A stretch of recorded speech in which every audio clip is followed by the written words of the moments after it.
Yo, yo, yo, what's going on with y'all? It's your boy Convo and Marlo. Today I got a special guest here with me today. Who do I have the pleasure of being here with? It's me, Chris Sky. Once again, I told you I'd be back. You called me, made time, here we are. Here we are, here we are.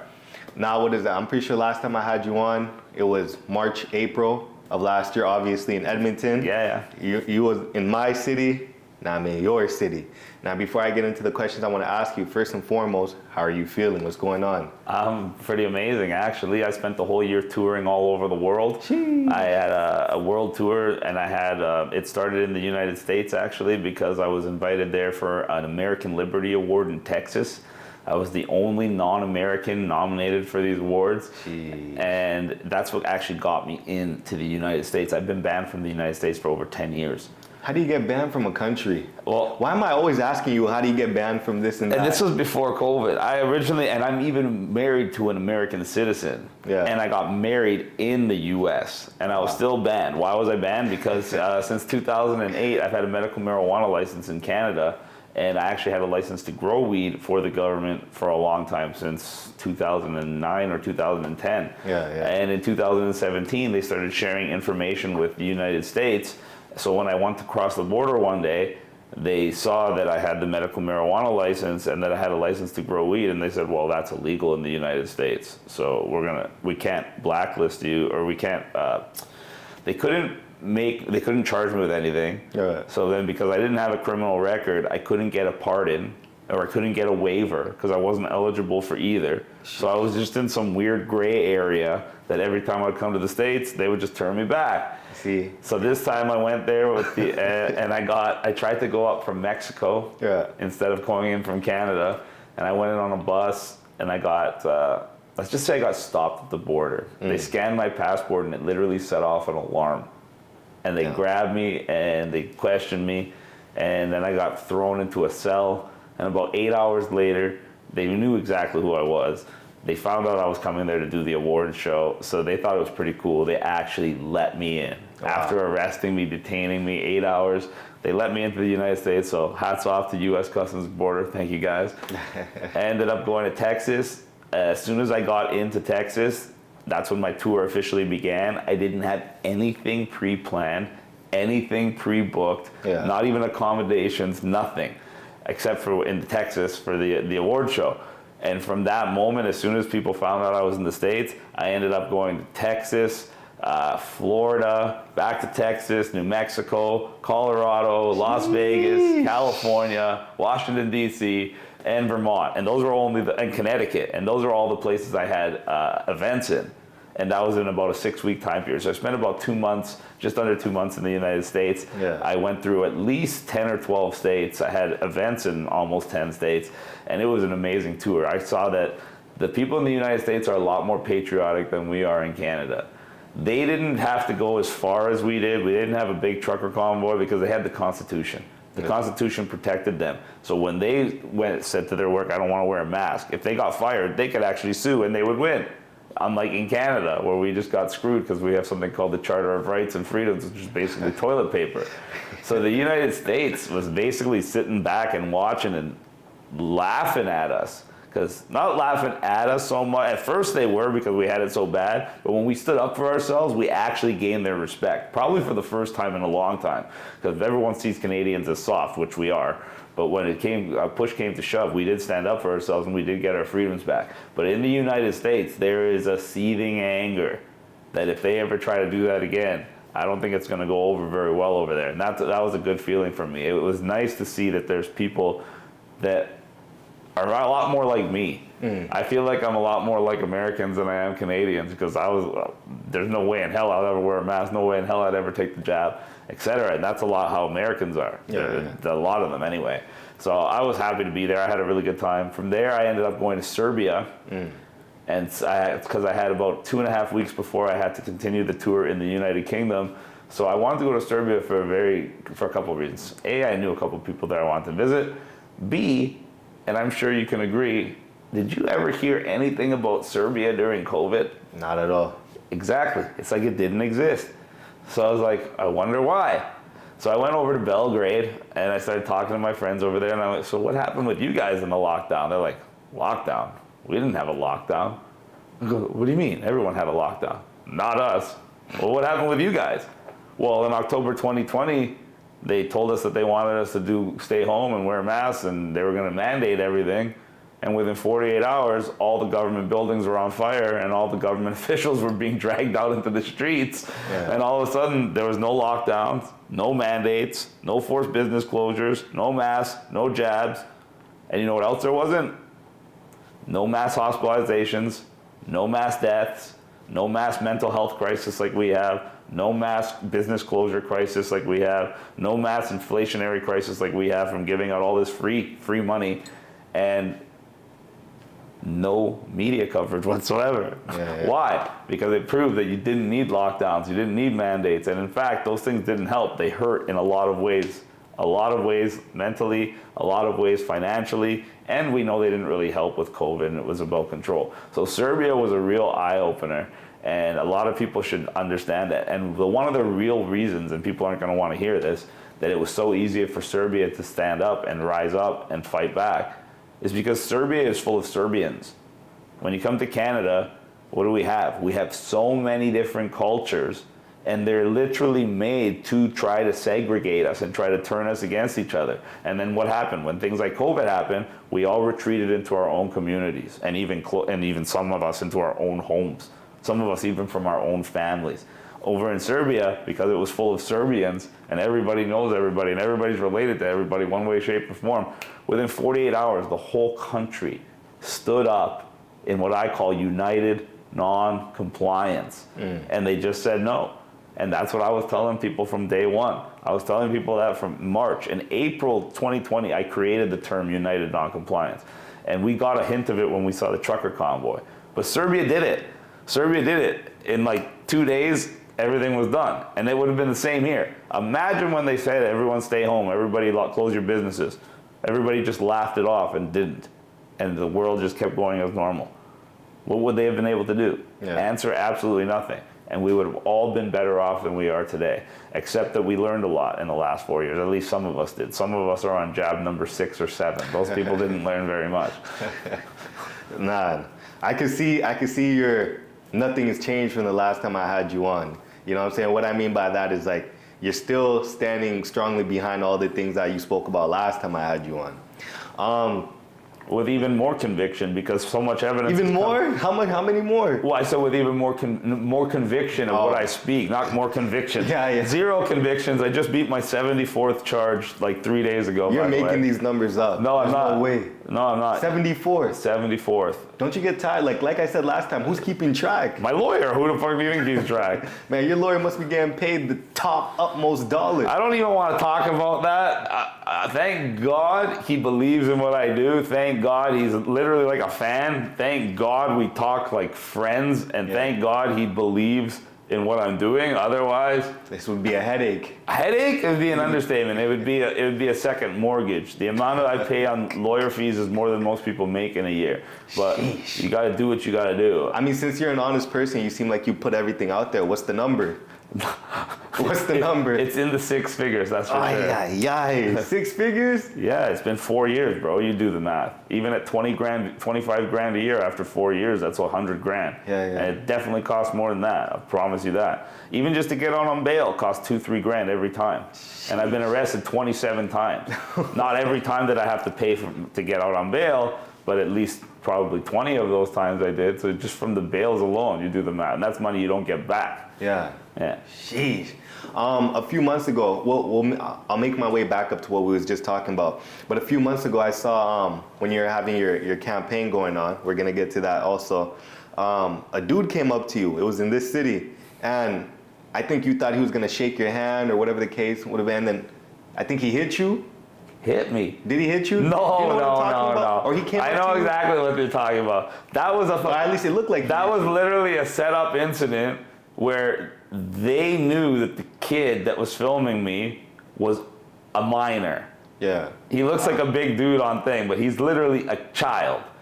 And right before that, we were having a conversation with a whole bunch of people, and everything was fine. And then he said out loud that he's going to make some content for the internet. And I didn't know what the fuck he's talking about. So he got into my face with the phone, and they were trying to get me to do some kind of reaction. Hopefully me saying something that could call me racist, or hopefully me putting hands on him, because then they could say, oh look, Chris Sky, mayoral candidate, just assaulted a black minor. So I knew exactly what they were trying to do. So I just kept trying to keep my distance and saying, please don't put that phone in my face, and trying to keep my composure, to the point where he literally put it right in my face where it almost touched me. And then you just see the screen go black. Well, So why did the screen? No point. No way. If he had hit me, I would have been game over for his life. I'm not gonna let anybody hit me. I'll defend myself. I'll let you hit me first. I'm not gonna hit you first, especially a kid. But if you actually lay hands on me, I'm gonna defend myself, and I'm not just gonna let you do that. But he was smart. He just literally put the phone right in my face. And at first I was didn't know what to do. And so then I figured the best thing to do is just grab his phone. And that's why the phone went black. Yeah. So I just went like this, grabbed it, and I threw it. And then the kid started literally crying because he thought I broke his phone. And then I felt kind of bad because I realized this kid's like 16 years old, 17 years old. And I just threw who knows, probably a $1,500 Showing phone. out for the camera. Yeah, that's all it was. And I kind of felt bad because I knew it was a kid, but at the same time, I didn't feel bad because he was trying to do something stupid. Yeah. So it was just one of those all for the camera. This whole time I thought he got up close. No, are you fucking kidding me? If anybody ever laid hands on me, that'd be 100% fight guaranteed. For sure. And both of us, yeah, 1,000,000%. Nobody's laying hands on me or anybody I'm with, and there's not a fight, unless it's a police officer, because then that's a different story. In that case, I try not. In that case, I just keep my mouth shut and let them do whatever they want and deal with it later. Handle it in court. Exactly. In court. Otherwise, that's what they want. They want you to react. Now your campaign, the whole campaign thing. Talk to me about that. Because before you get into it, I saw, after I had you on, I was kind of interested in the whole Toronto politics, like who was going to get elected. And I saw the list of people, and at no point did I ever see your name. But I knew you was running, one, because you told me, and two, I actually saw your name when I searched it up. Yeah. But like actually going online or watching the news, your name did not show up anywhere. They did everything they can to cover you up. Well, it's a lot worse than that. We know that the voter fraud was so bad.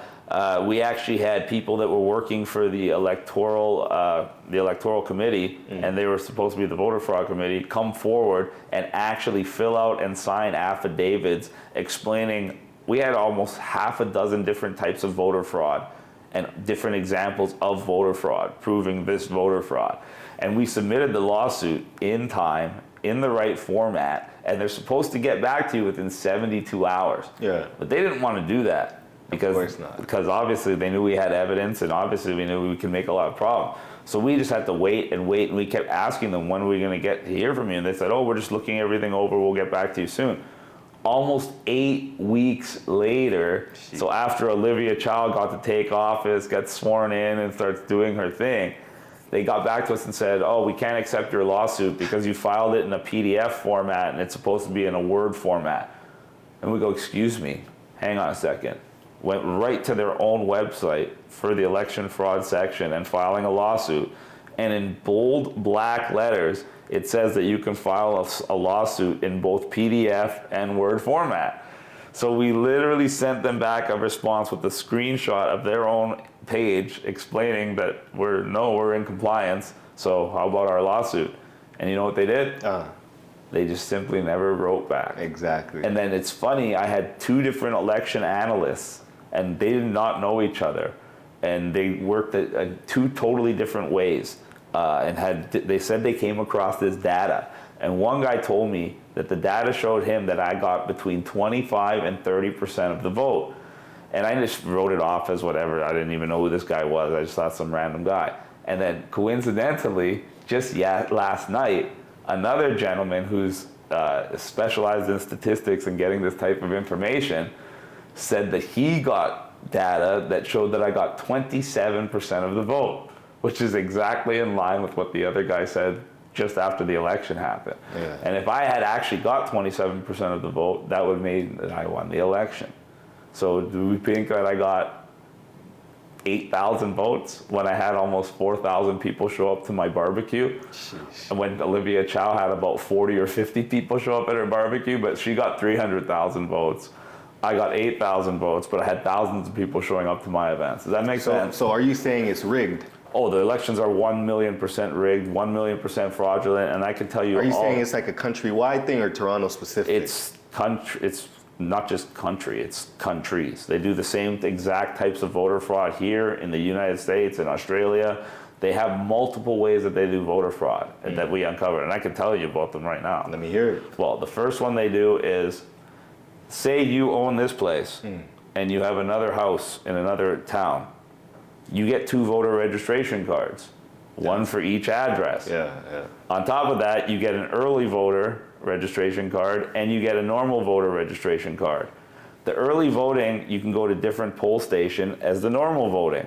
So now just you as one person will have 4 separate voter registration cards. Yeah. And you can fill out all 4 and go to all 4 different polling stations on all 4 different days, and the polling stations don't talk to each other. So you can go and vote 4 times as one person. Would this be the same if you own a cabin? Cabin, even a business. Jeez. You'll get a voter registration card for any address that you own. So if you have an office downtown and then a home in Richmond Hill, Richmond Hill you wouldn't be allowed to vote unless you're on past Steeles. I guess, yeah, so I guess if you're on that side of Steeles. But yeah, home and office, you get 2 voter registration cards. Yeah. Now, that's one type of fraud. Imagine, I don't really live with you. I live in Richmond Hill on the other side of Steeles, so I'm not even eligible to vote. How hard is it for me to just say that I live at your address and you not to say that I don't? And now I'll get the same 4 voter registration cards that you got. So now one legitimate vote just turned into 8 votes. And if that wasn't bad enough, they get every polling station has a computer that matches the polling station inside City Hall. So if there's 1,100 of those places where you can go vote, there's 1,100 of those machines in City Hall. Those machines are connected wirelessly. That means anybody can hack into them and adjust results. What do they have to do to adjust results? They simply load an algorithm into one of the machines. That algorithm now assigns a different vote count for each of us. So now if I'm running against you and they want you to win, every vote that these machines count for you now counts as 10 votes. And every vote that the machine will count for me will count as 1/10 of a vote. So they use that algorithm combined with the voter registration fraud, combined with just getting people that don't even live at an address to say they live at an address, combined with people voting multiple times, and they use all these different frauds together, and they can literally choose to the vote how many votes each person gets. And a bunch of lawsuits are proving this right now. In New York City is the one that got furthest along. Yeah. They actually analyzed all the data and they proved everything that I just said to you, to the point where it is now a peer-reviewed journal online. And there has been no retractions, there have been no corrections, there have been nothing changed on the journal. So they know that this is what's going on, they know this is how it's done, and that's how they steal elections. And I really knew they were going to do that anyway. I ran in the election so it would give me a legitimate platform, because people were calling me a crazy conspiracy theorist, etc. All the other names. But once I became a mayoral candidate, when I started talking about things like 15-minute cities, and when I started talking about things like SOGI, sexual orientation, gender identity, coming into our children's schools, now all of a sudden they couldn't just pass it off as crazy conspiracy talk. It actually became the forefront of the conversation. Those were 2 of the biggest topics of the debate for the mayoral election. And that would never have been able to happen if I didn't run for mayor. I wouldn't have made the connections I made if I didn't run for mayor. I wouldn't have even gained the international notoriety that I got from running for mayor. So it was a very good idea in a lot of ways for me, even though I knew they would never let me win. And now I'm working in finance because I decided it's better just to go above the heads of the politicians and go right to who controls them, which is the money. So I've been working with international investors and international lenders and financiers, and we have some plans that can really, really help the individual provinces in Canada and get the federal government off their back, get them more independence from the federal government, and get a much higher standard and lower cost of living for the citizens living there. And that's one of the reasons I'm going to Edmonton in a couple of days, and then Calgary in a few days after that. And we're hopefully going to get a sit down with Danielle Smith's government, and we're going to show her how my organization can bring in billions of dollars for Alberta without costing Albertans anything. Is she gonna be there, or is just her people? We're hoping to get a sit down directly with her and her people at the same time, because we have a lot to talk about. Jeez. So basically, what I'm hearing is, if the voting game here in Toronto, well, I guess everywhere, but in Toronto specifically, wasn't rigged, your name would have at least been up there, or you would have gotten the spot. According to people that have analyzed, they said that I would have won the election. Yeah. Based on the amount. I don't know where they got this data from. I'm only speaking speculatively, but I can tell you for a fact that when me and Olivia Chow both had our grand openings, I had thousands of people and she had dozens of people. So I don't know how that equates to her getting hundreds and hundreds of thousands of votes when people still to this day despise her, and she literally can't even read. Like in English? Or I don't even think she can read in Chinese. Like, Jeez. Look at her. Have you ever seen her at a press conference? No. I've seen one. Watch. She stumbles through sentences because she doesn't read it properly. So she reads half the sentence, and then her tone and everything's off, and then it doesn't even mean what she thinks it means after the fact after the way she read it. So it's just sad to watch. It's like watching Joe Biden or Justin Trudeau. That's what I was about to bring. Like, come on. Everybody in the world knows Joe Biden didn't win that election. Period. Everyone knows that Joe Biden has dementia. So is Joe Biden really running the United States? Obviously not. Then there's Justin Trudeau. Does Justin Trudeau say anything that isn't dictated to him by the World Economic Forum? Absolutely not. He's literally a puppet. He is the definition of puppet. He just put tampons in men's bathrooms. Like, that's what we're known for now around the world. Remember when you used to be able to, well, you're pretty young.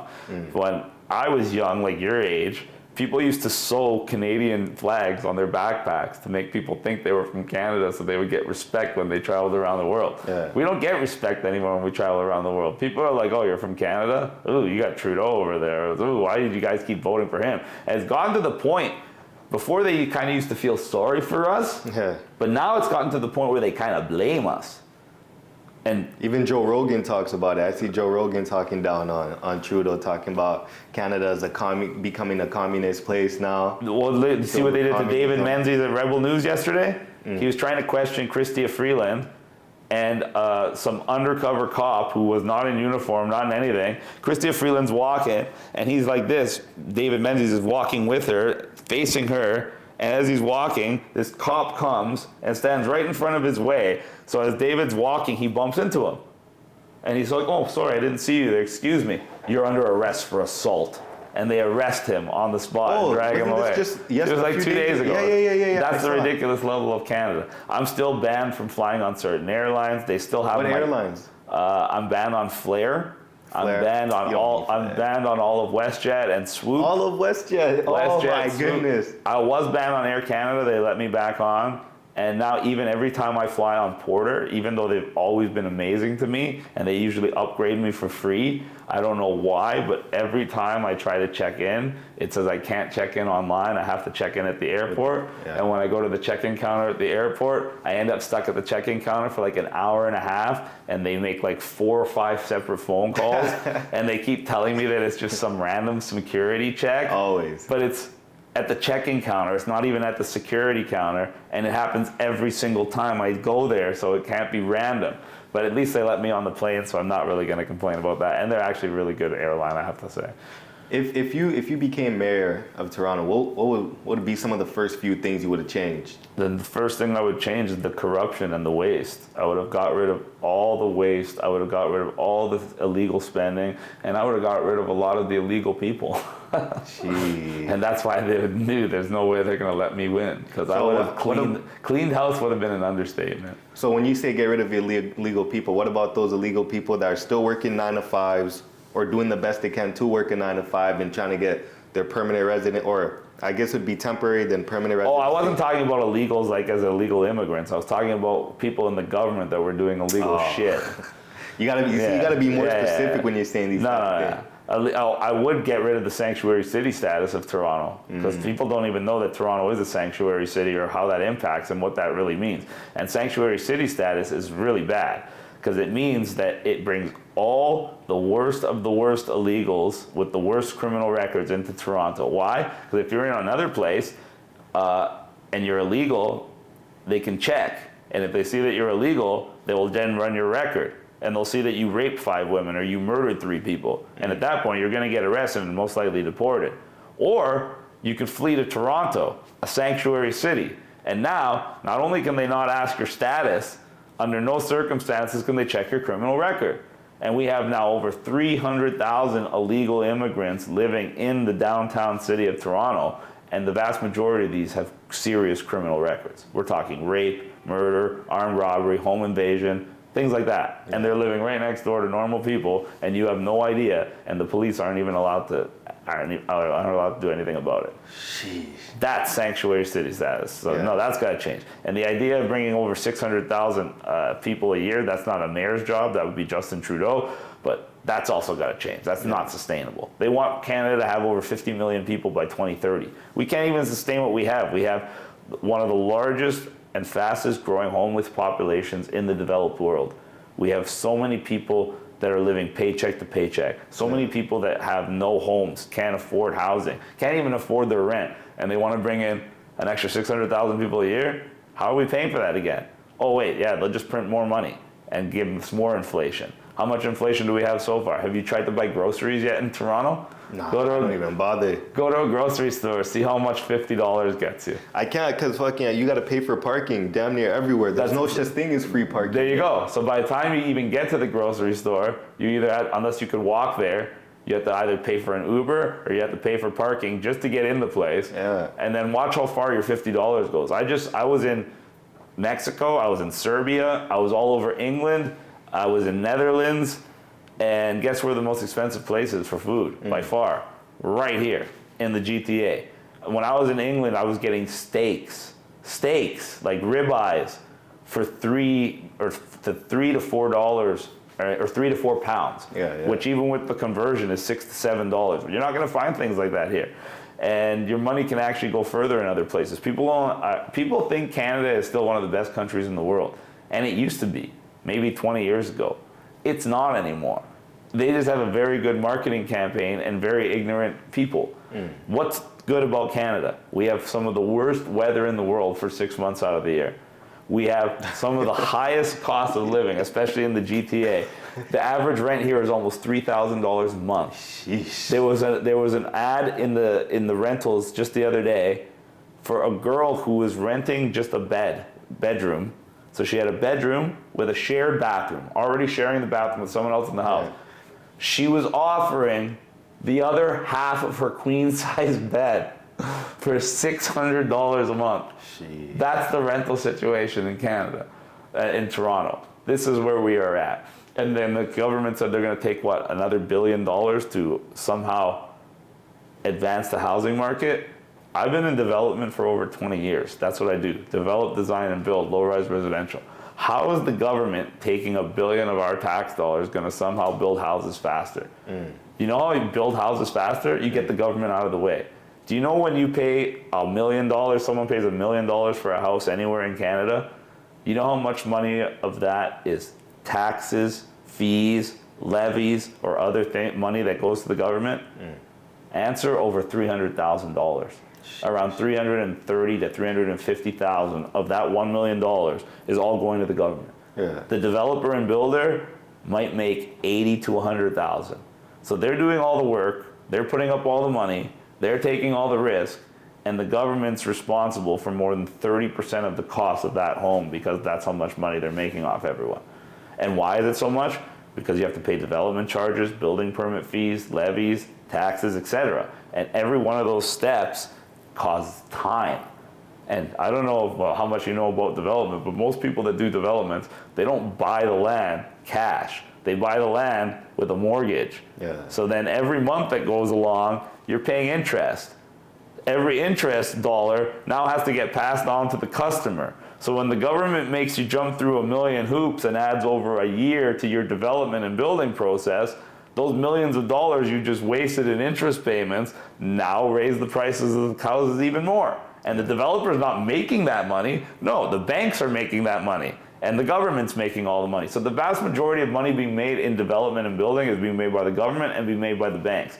And the government is the one that's slowing the process, and the government's the one that's causing the housing crisis in the first place.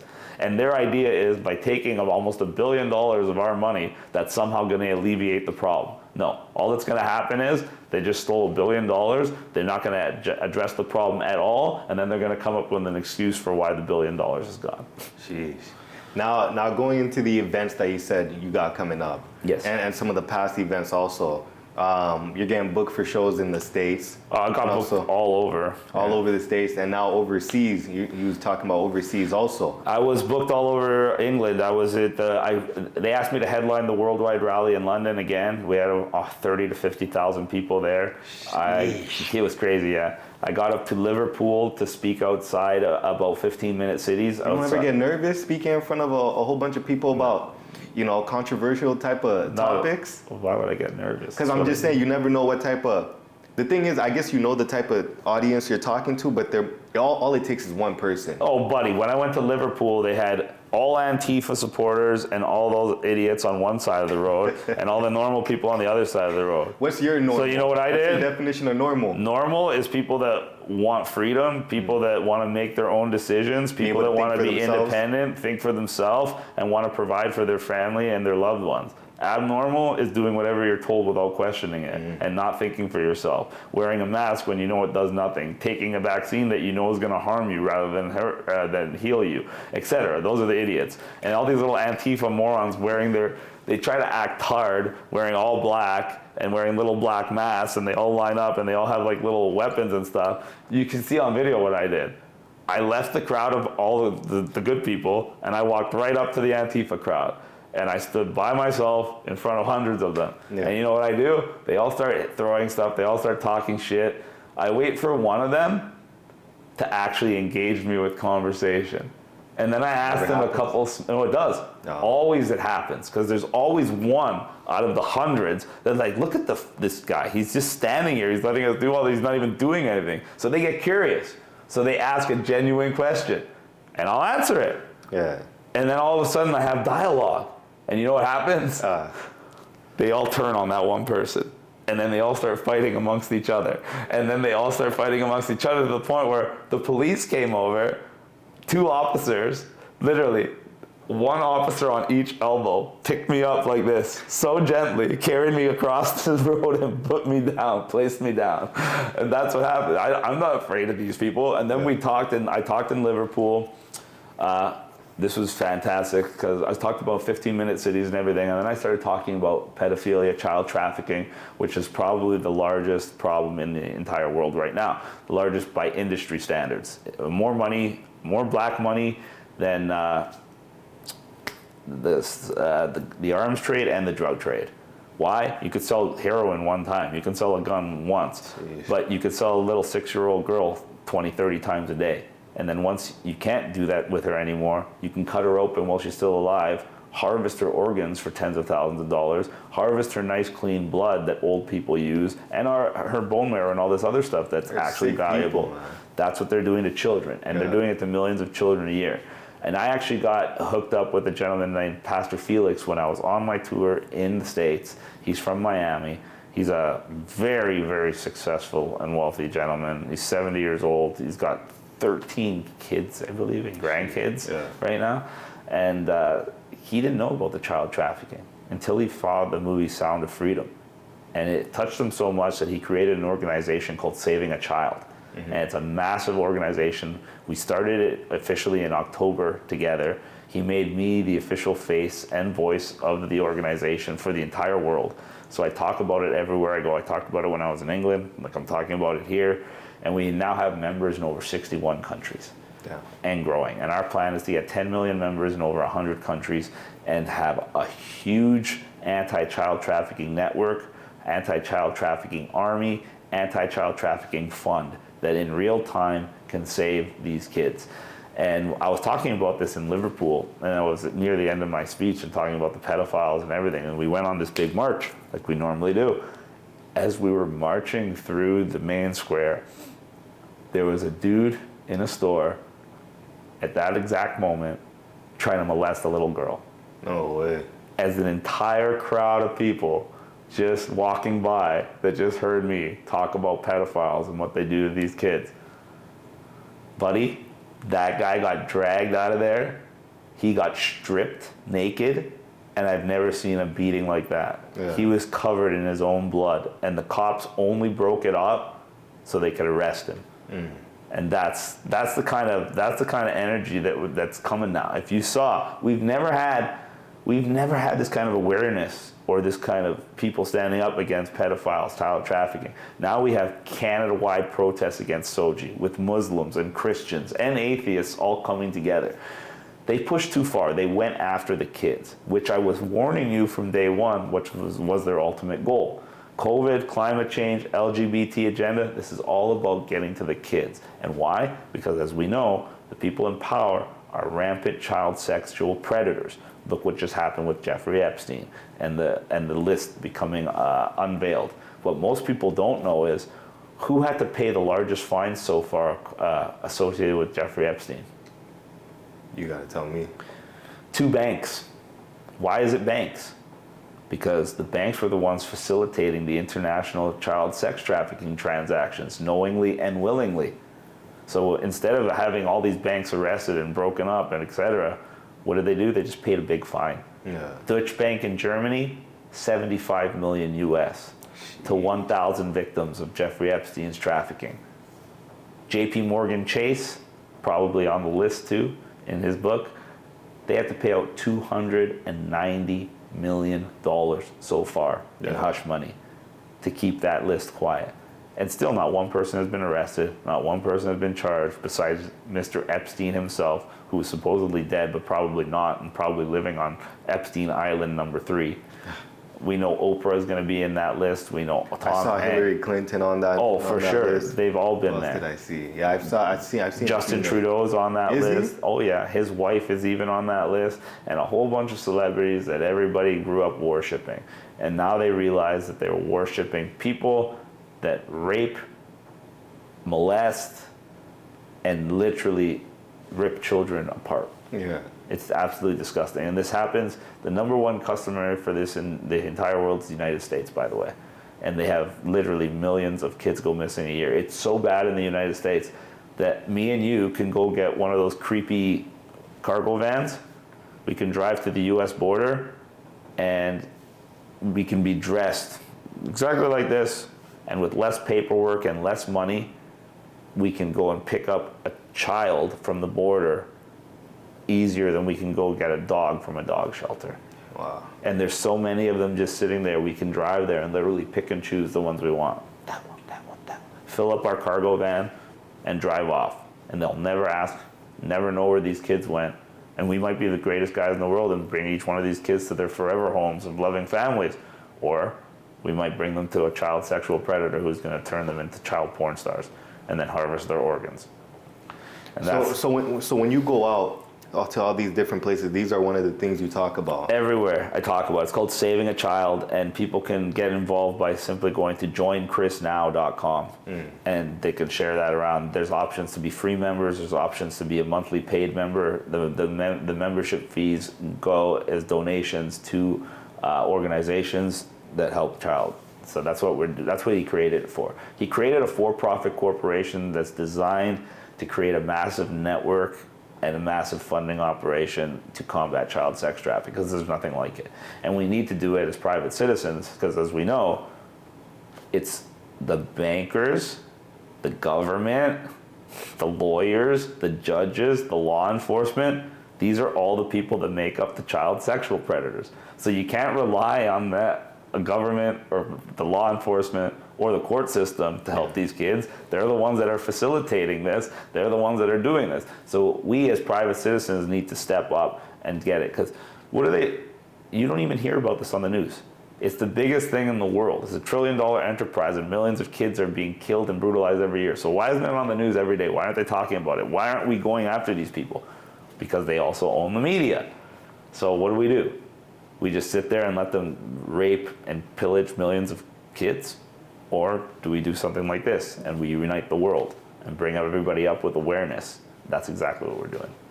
Man, one thing I'd love to do is to put you and Andrew Tate in the same room and get y'all to conversate. He had the chance, and you know what? I'm going to call him out because I was in England, not this time, but last year, because I was at the Worldwide Rally last year as well. They asked me to headline it. And last year, I did an interview with Tommy Robinson, if you know who he is. No. He's notorious in England. Yeah.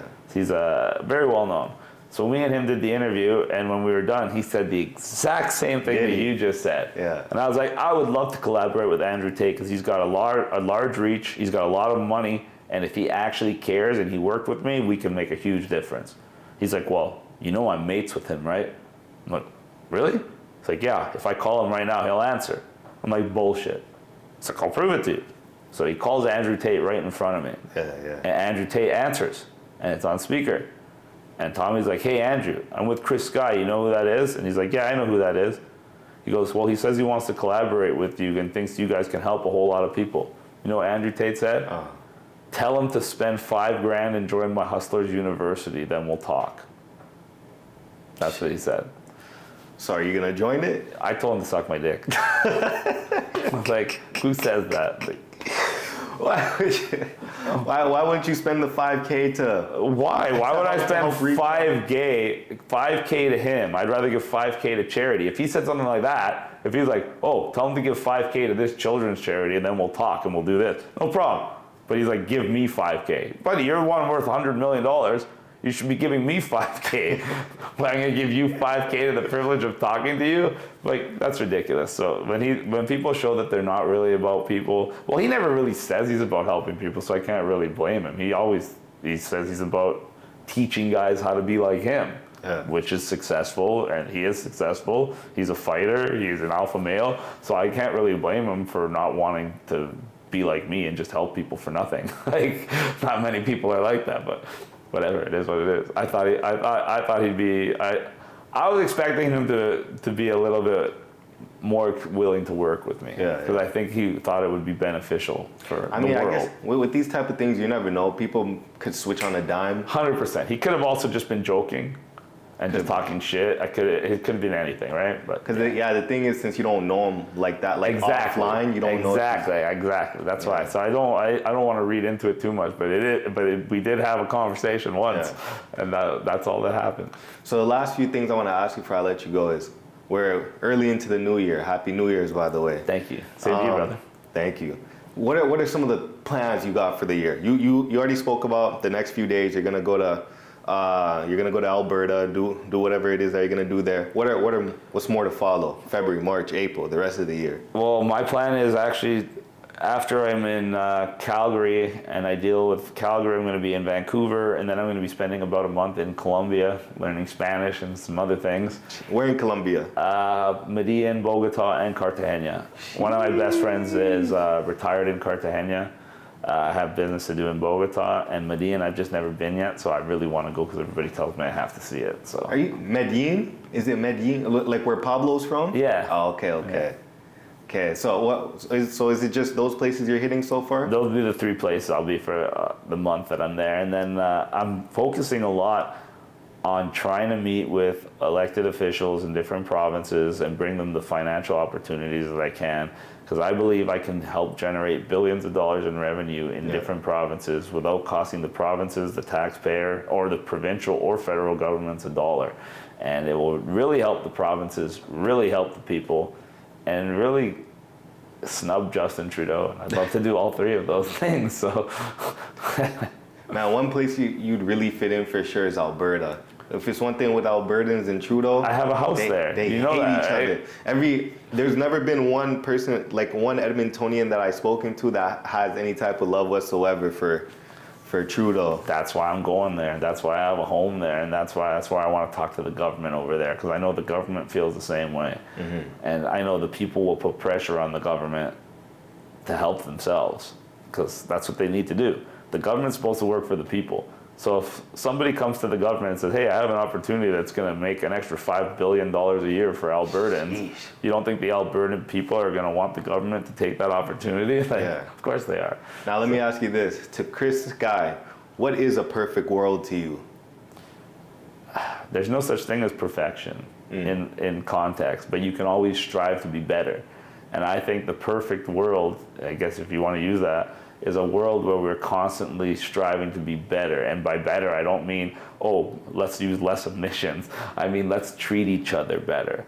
Let's have a higher standard of living. Let's use technology to lower cost of living, raise standard of living for everybody around the world. If they actually did that, you don't think if we applied the technology that we have, that every single human being on planet Earth could have fresh water, fresh food, a place to live, wouldn't need to work 50 hours a week.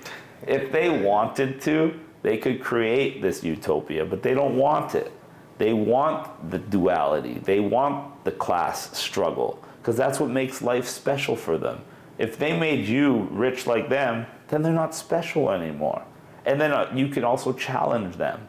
So why would they want that when they already have everything? So you're saying the world isn't like, there has to be a lower class, middle class, and I'm not saying that. That's the current people in power are saying that. I'm saying it's always going to be like that, one way or the other. Even if you have a revolution, even if you have a civil war, even if you have a world war, there's always going to be people that achieve more than others. Whether it's luck, whether it's hard work, whether it's intelligence, there's always going to be people that outperform other people financially and otherwise. So to try to make everyone the same is like communism, and you definitely don't want that. But at the same time, you also don't want a unipolar world where there's the haves and have-nots. You want a world where everybody can achieve whatever they want based on how hard they work and whatever their goals are. And now, two questions. My one question is, when you say, because you keep saying they don't want you to have this, they don't want you to have that. Who's they? And my second one is, I like to play devil's advocate. So with communism, there's good and to me, what I see is like there could be good and bad with communism. With communism, no one's above anybody else. Everybody's at everyone's at the lowest possible level. It could be lowest, it could be highest. They'll never be highest because guess what? In communism, you always create the duality that we just talked about. There's always going to be the people in power in communism. And those people in power aren't going to live like you with less. They're going to live like friggin' kings. And they have the power to do whatever they want to. And what do we know about power? It corrupts. What do we know about absolute power? It corrupts absolutely. What is communism? Communism is absolute power to the state. They can do whatever they want. They can take your property, they can take your daughter, they can take your car, they can take your wife, they can take your life. And it's all legal, it's all legit. So how will you ever, as long as humans exist and human nature exists and sin and corruption exists, communism is always destined to look fantastic on paper and always destined to be an absolute catastrophe in reality. And it has been every single time. Communism always ends in massive poverty followed by massive death and destruction. And the number one cause of death in the world in the last 200 years, ladies and gentlemen, it's called democide. You know what that means? No, you gotta That's tell me. Governments killing their own people. Not famine, not disease, not war. Governments killing their own people. And which governments are always the ones that kill their own people? The communist ones. Why? Because what always happens is the people in power take more and more and more for themselves and end up with less and less and less for the people until the people are starving, the people are upset, and the people fight back. And at that time, millions die. Every time. Who's they? They, okay, I don't know about, how do we have 99% of the world's countries in debt? Who are they in debt to? That's the they. If you go to the city of London, and I mean the city of London, if you look on a map, it says London. If you look really closely, right in the center of London, it says City of London, and it's a circle. In that circle, there's 13 street entrances, just like there's 13 bloodlines of the Illuminati. What a coincidence. If you go to each one of those street entrances, you will find a little statue of a dragon in varying sizes, this big, this big.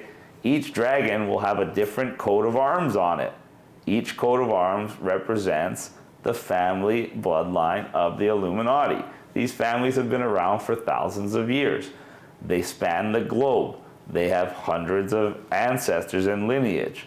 They run trillions and trillions of dollars worth of industries. These are the people that are in power. These are the people that own the banks. These are the people that own your governments. These are the people that own everything. That's the they. I've been, whenever I hear like the Illuminati talk, I always hear, when I hear Illuminati, I hear something about Denver's airport. Something about Denver Airport, they call it, they have a dome underneath it, a deep underground military base. And it's weird because Denver Airport was built on top of, it's weird that they built an airport on top of a military base. So it suggests that they needed the airport for something for the military base. Yeah. And it suggests they had nefarious purposes. Because if you look at the murals and stuff in the Denver airport, they're very apocalyptic, we'll say. There's these, like somebody got paid to make paintings that looks like the world's ending at Denver Airport. Just ready for Armageddon or what? That's what it's depicting. It's depicting Armageddon inside the airport, which is weird. And everybody knows that there's the military base underneath, which is also weird because why would they tell people? Yeah. The whole area, that whole thing. And I was in Colorado. That was one of the places I stopped. And I actually like Colorado quite a bit. It reminded me a lot of British Columbia, the way it looked. You have the mountains. You have really nice scenery. And they're really big on pot over there, so they have dispensaries everywhere. So you really think you're in Canada. Yeah. Except then when I went to dinner with businessmen in three-piece suits, they had their Glocks on their hips, which is perfectly legal there, and it reminds you that you're in the United States. So it was a nice, it was a nice combination. It had like the best of Canada and the best of the U.S. combined in one. My last thing to you is, how come I haven't been seeing you as active on social media, online, those type of things anymore? What's been going on? What happened to the IG? I get deleted every time. My IG got deleted for like the 28th time. Jeez. I got it back. It's Join Chris Now, just like the website for saving a child, Join Chris Now. My Twitter is still up and running, except it's completely shadow banned, so people have problems searching me and finding me. Yeah. I still get hundreds of thousands of views on videos when I post them, and I got over 200,000 followers there. And I only got the Twitter back when Elon Musk took over. So my Twitter's good. Telegram is so heavily censored that you can't get to my channel if you download it from the Google or Apple store. And even daily, there's bots on Telegram that ban random people from my channel. Yeah. Like dozens of people daily. So what's your Instagram now? Join Chris Now. Join, one word, Join Chris Now. No numbers in between. Join Chris Now. Okay, and then and then to find me on Twitter, just type in Chris Sky, it'll come up. Do you still have a phone number people could reach you at? Yeah, it's the same number. Same number? Bro, you can my goodness. You can Google Chris Sky's cell number. It pops up because I got nothing to hide and I'm not afraid of anybody. 416-400-9994. Jeez. WhatsApp, Signal, Telegram, cell, text. You name it. I was about to say let the people know where they could find you, but it's right there, brother. Okay. And my website's realchrisSky.com. It's got all the info on there. Okay. And we got more to come. I'm going to do a lot this year. I'm going to do a lot next year. And people got to stay vigilant because just because COVID is gone for now, just because we're not living in a 15-minute city yet, and just because you don't go to jail yet for denying that there's 75 genders doesn't mean that that's not what's about to happen. Because that's exactly what they're planning. They want to control you with speech. They want to control you with climate change. They want to control you with COVID. And they're going to try to get you used to having less and less and less and less. And it's the only way you're going to stop it is to just cancel out all their bullshit, cancel out all their negativity, and live like we live. Every day, do what you want to do. Make your own decisions. Be independent. And make choices that you know are going to benefit you now and in the long run. Yeah. Wow. Well, that's all I got to ask you. Is there anything you want to ask or just put out there before I wrap this all up? Just stay positive, everybody. Don't listen to them, and that's it. If you do not give up, if you keep fighting, you always win. Yes, sir. Okay, Mr. Chris Sakocha, did I say it right? Yeah, you did actually. I want to thank you for coming on. You know what I'm saying? Once again, it was a pleasure. You know I love you, brother. If possible, I want to have you on maybe early 2025 or later 2024. Whenever you want. Okay. Whenever anything's whenever something big's happening, I'll let you know. Yes, sir. It's your boy Convo and Marlo. And Chris Sky. And I'm out. Cheers, guys.